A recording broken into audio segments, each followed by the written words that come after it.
قانون سب کے لیے برابر ہے، یہ دنیا کا سب سے بڑا جھوٹ ہے۔ قانون مکڑی کا وہ جالا ہے جس میں کیڑے مکوڑے تو پھنستے ہیں مگر بڑے جانور اس کو پھاڑ کر نکل جاتے ہیں۔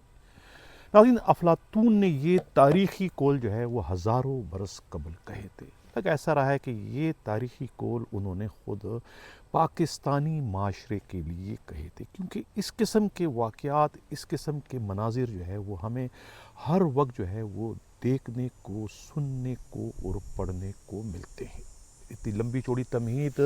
مجھے باندھنے کی ضرورت اس لیے محسوس ہوئی کہ جو افسوسناک واقعہ فیروز آباد تھانے کے حدود میں رونما ہوا،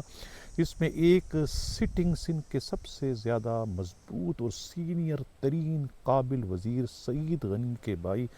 فرحان غنی کو گرفتار کیا گیا۔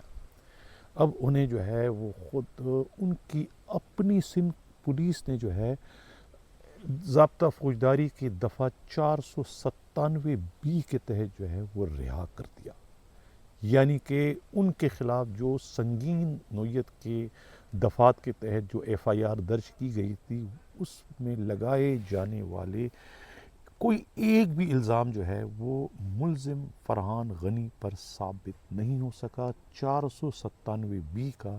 یہی مطلب ہوتا ہے۔ اس کی نتیجے میں خود پولیس نے انہیں رہا کر دیا، اور جب وہ رپورٹ لے کر متعلقہ کورٹ جاتی ہے تو وہاں کورٹ کے جو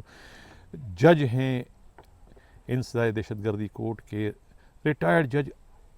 عرفان خواجہ جو ہے وہ ان پر برس پڑتے ہیں۔ تفتیشی افسر سے کہتے ہیں کہ 30 ستمبر تک کا ان کا ریمانڈ تھا،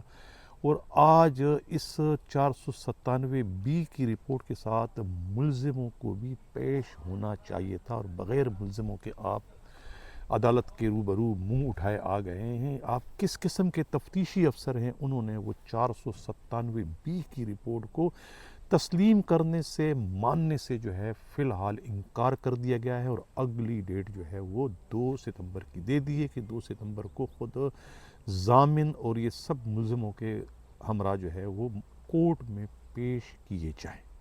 اور اس 497B کا بھی جائزہ لیا جائے گا کہ یہ کیا قانون کے عین مطابق